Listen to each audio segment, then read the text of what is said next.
So when somebody asks me about my dyslexia, I'm dyslexic through and through. I wake up dyslexic, I eat dyslexic, I dance dyslexic, I do everything dyslexic because it's the way my mind works. From the Understood Podcast Network, this is How'd You Get That Job? A podcast that explores the unique and often unexpected career paths of people with learning and thinking differences. My name is Eleni Matteo and I'm a user researcher here at Understood. That means I spend a lot of time thinking about how we find jobs we love that reflect how we learn and who we are. I'll be your host. My next guest, Gil Gershoni, identifies as dyslexic, an artist, an entrepreneur, a father, a husband, and a pretty good table tennis player. Being dyslexic is in everything he does because it's how his mind works. He sleeps, eats, and breathes dyslexic. Gil is the founder and creative director of the branding firm Gershoni Creative. He's also the founder of Dyslexic Design Thinking, a methodology he uses to work with clients to see things from new perspectives. Dyslexic Design Thinking has led to a number of initiatives that are changing the narrative of dyslexia as a disability to a hyperability. He also advocates for more inclusive and neurodiverse teams and organizations. He credits his creativity, visual and emotional intelligence, out-of-the-box nonlinear thinking, and unique ways of solving problems to being dyslexic. Welcome to the show, Gil. Thank you so much. It's lovely to be here. So you're the founder and creative director of a successful branding firm, Gershoni Creative. You also have a podcast called Dyslexic Design Thinking, where you talk about a lot of the topics that I think we'll cover today. Talk to me about how you think your dyslexia contributed to your success. Well, maybe a good place to start is to sort of reframe what I see dyslexia is versus what the dictionary or the common sort of misunderstood meaning of it is. Most folks that you ask, oh, you have dyslexia, oh, you do the letter, you flip them, you have a hard time reading. And that's true. First thing to know is that dyslexics come in all different form. Dyslexia is a big umbrella for different types of minds and different types of ways of processing the world around them.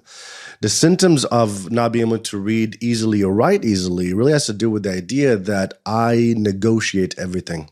My mind looks at letters as negotiable symbols. And most people that read easily, they don't negotiate the letters. To them, they're fixed symbols that they refer to as just, a string of codes and cues and things, and then they can read the word. But for me, when I look at letters, I tend to sort of negotiate them. I tend to look underneath, below, above, and I do it all at the same time. But you take the same symptoms of learning differences and you apply it as a strength, and all of a sudden I can visualize like nobody's business. I problem solves and come up with solutions that are not obvious to the regular or to the traditional mindset. And I can connect people and things from different places with the blink of an eye. I think immensely fast. A lot of dyslexic find their path of entrepreneurship because they can then create their own story, look at organizations' problem and in industries in a whole new way. And I think a lot of dyslexic, and I think I have it similarly, I have a tremendous amount of empathy because I can relate to folks and I'm trying to listen not only to the words, but to where they come from, their whole body, what's their intention. So those are some of the things that the gift of dyslexia and the strength of it has been huge part of my success and the way that I look at the world around me. I know that you really put yourself out there to get your first job.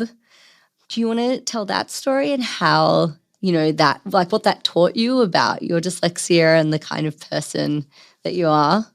I always, when I first had a paper route, I figured that because I was very young and they only give me X amount of roots, that I can't really, there's not a lot of room for growing that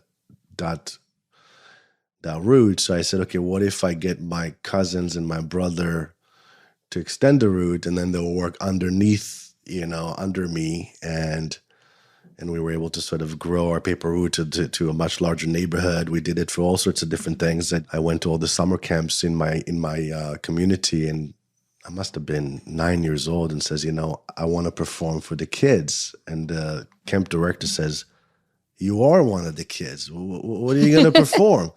I says, no. And I had a little dove, in my bag, and I showed him I had a pigeon. And I did a little bit of a trick, and he was like, okay. So he said, yeah, let's try one shot. And I was like, no, either I do the whole summer camp for all the sessions, or I don't do it at all.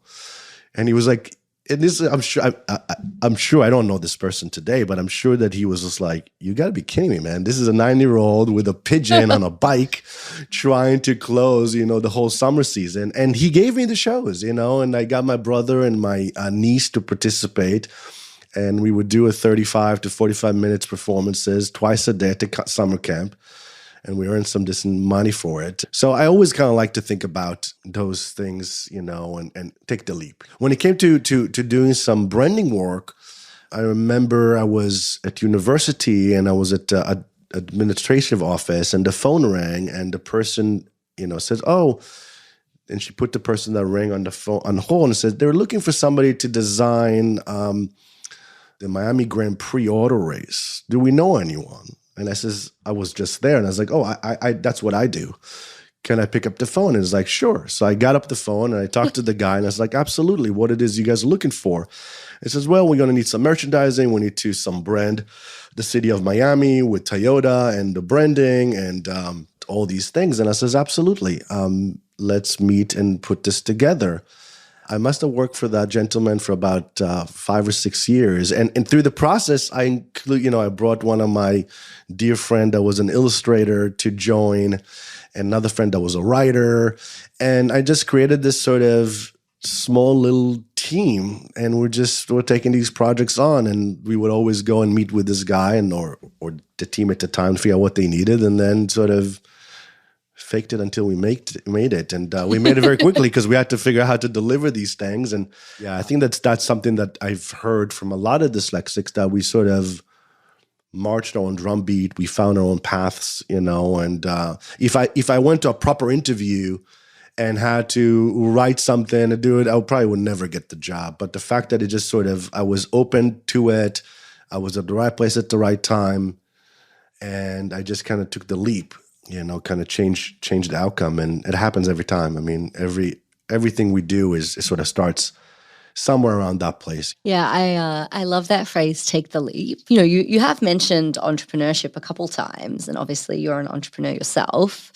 And I noticed that you had also written an article about what makes dyslexics such good, successful entrepreneurs. I would love for you to talk about how that's relevant to your career and your success, and if you can apply some of those, principles to yourself. Yeah, I love that you sort of grabbed to the idea of the leap, because that's what we do with language, right? We leap over letters. We leap over ideas. Often, it's harder for me to be linear. I have to really focus on trying to stay linear. But leaping is something that comes naturally to me. And, so as an entrepreneur, I tend to sort of leap. I tend to leap through ideas. I tend to leap toward direction. I tend to see the world around and connect things that maybe are not apparent to the eye. I'm meticulous, because I can see the details I described before. I can see the details between how this particular screw in my watch can change the manufacturing, can benefit the economics, and help us actually deliver something that weighs less so we can sell a less expensive product and manage our margins, right? I can see all the details in the blink of an eye. And I think that that's part of what's a very keen gift of the dyslexia and very successful for me as an entrepreneur is I see the immense details. Sometimes it's too much. So I have to choose to what, because it's just, I can see imbalances. I can see when things don't align right or don't vibrate right. Mental visioning is something, again, that dyslexic do really well. I think probably for two parts. One is that, as I said, I can see things that connect each other, but also practice over the years to memorize visual cues and where can I find them. And that sort of developed this sort of photographic memory, but also the ability, very strong ability to mentally visualize what I'm trying to do, where I'm trying to go, how the pieces fit. And when you do that, then you have a clear map to where to go. And when you have a clear map to where to go, the economy of effort is much more focused toward a desired outcome. and you can then account on it. You can measure it. You can evolve it. You can adjust it. It's only when you're not so clear about the direction that you spend a lot of energy sort of fishing to where we have to go. So mental visualing is a really, really strong tool that as a dyslexic I use every day. And in everything I do, you know. I know some people in the disability community prefer like person first language, like people with dyslexia. And then other people prefer, identity first language, like dyslexic people. And I've heard you use the term like I'm dyslexic, and it seems that you tend to use identity first language. Mm-hmm. I would love to hear your perspective of that, and like if there's a particular reason that is how you prefer to identify and refer to yourself. Let's start by the idea that dyslexia didn't happen to me. I was born with it. I'm not broken, so I don't need to be fixed. My mind thinks immensely fast, non-linearly, and as I practice to have a relationship with my dyslexia, it's my hyperability. So when somebody asks me about my dyslexia, I'm dyslexic through and through. I wake up dyslexic, I eat dyslexic, I dance dyslexic, I do everything dyslexic because it's the way my mind works. I just think immensely fast and often faster than most. I practice having a relationship with it like everybody with an amazing mind practicing their gift, their skill, their talent. Most people think it's my learning differences, but that's the least of it. Yeah, that's really the least of it. Yeah, it's such a big part of who you are. I know that you said dyslexia is forever present, but can you give some examples of how you might apply it to like work and your management style, like where it comes up? So when I was younger, I used to get really frustrated with the world around me because it would go so slow, and I would have to kind of really wait and have a lot of patience for others to literally think the answers. And I'm like, oh my gosh, we already know the answer, so I would get so frustrated. I'm laughing because I can relate. I'm yeah, I get the point. Totally, and a lot of us can relate. You don't have to be dyslexic to relate to that. But what I learned over the years is that it was very important for me to rely on other ways of thinking, to bring my team and work closely with my partners and clients to work together. And in order to do that, I needed to find ways to accommodate for different types of ways of thinking and different types of way of solving problems and different types of way of looking at problems. So I've learned to, as I said a minute ago, to slow down, to move fast, but I also learned to try to create a balance.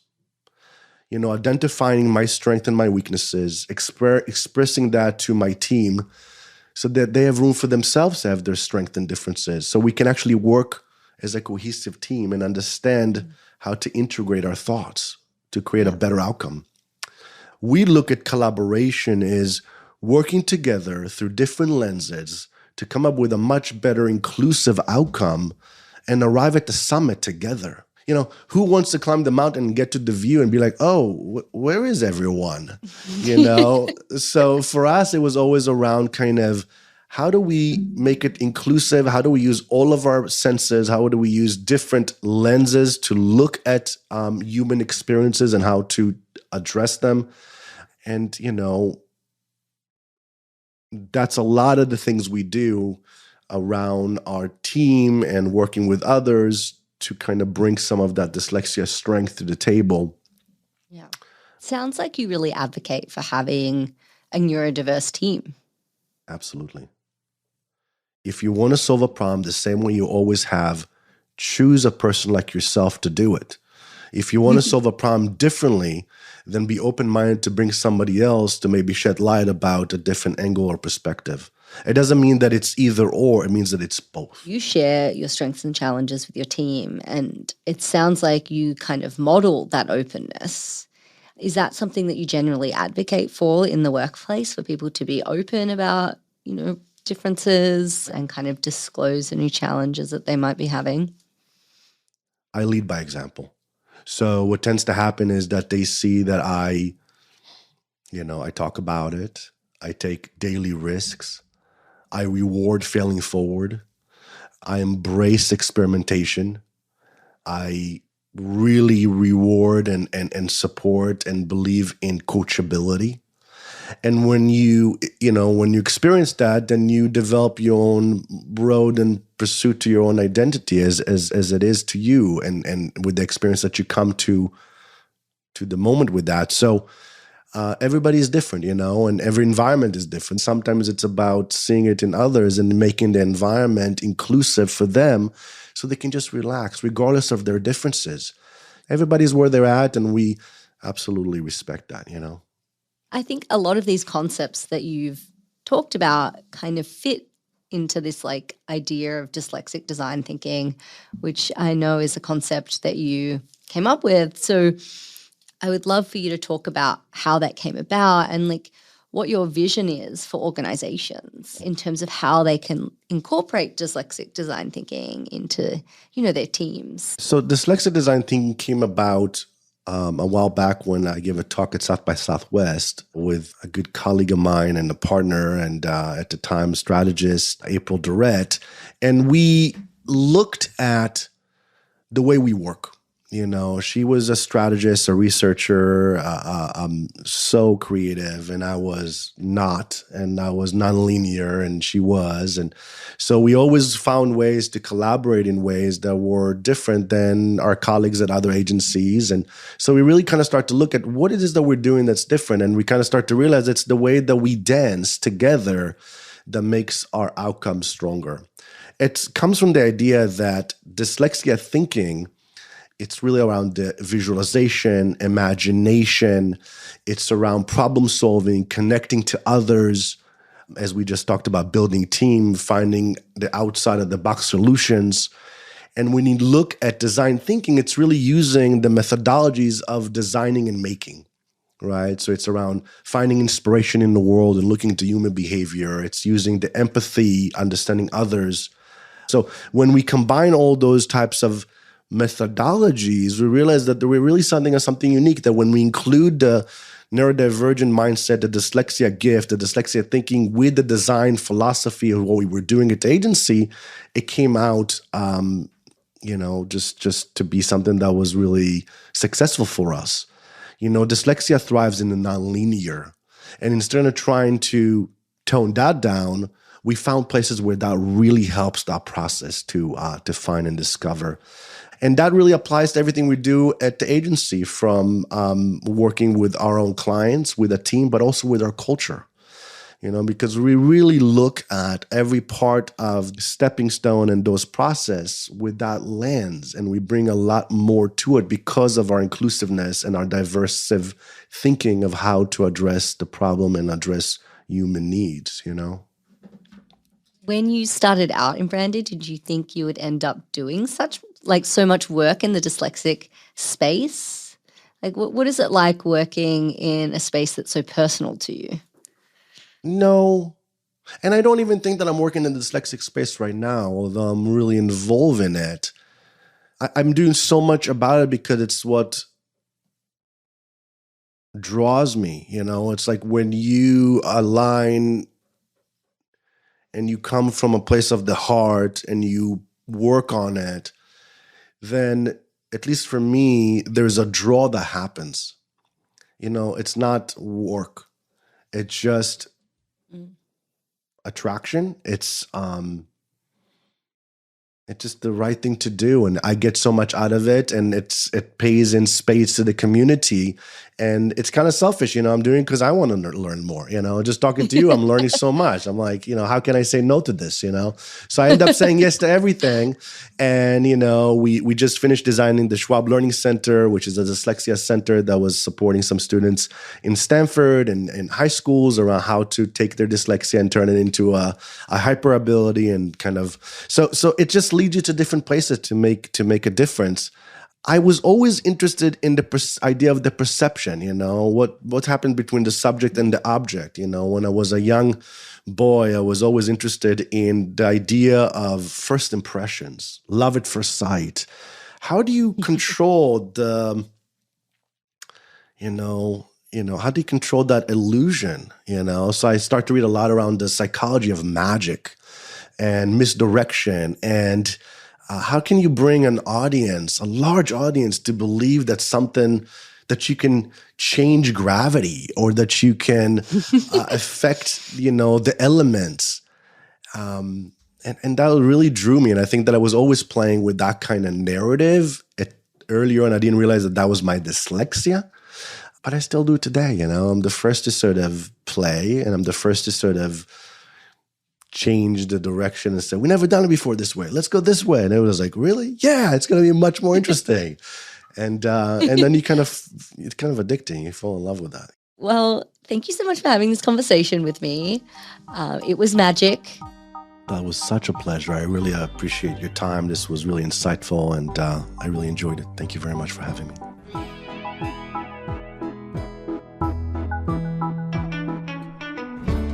You've been listening to How'd You Get That Job from the Understood Podcast Network. The show is for you, so we want to make sure you're getting what you need. Email us at thatjob@understood.org with your thoughts about the show. Or maybe you'd like to tell us how you got that job. I'd love to hear from you. If you want to learn more about the topics we covered today, check out the show notes for this episode. We include more resources, as well as links to anything we mentioned in the episode. Understood.org is a resource dedicated to helping people who learn and think differently discover their potential and thrive. Learn more at understood.org/mission. How'd You Get That Job is produced by Margie DeSantis and edited by Grace Tatter. Brianna Berry is our production director. Our theme music was written by Justin D. Wright, who also mixes for the show. For the Understood Podcast Network, Laura Key is our editorial director, Scott Cashier is our creative director, and Seth Melnick is our executive producer. And I'm your host, Eleni Matteo. Thanks again for listening.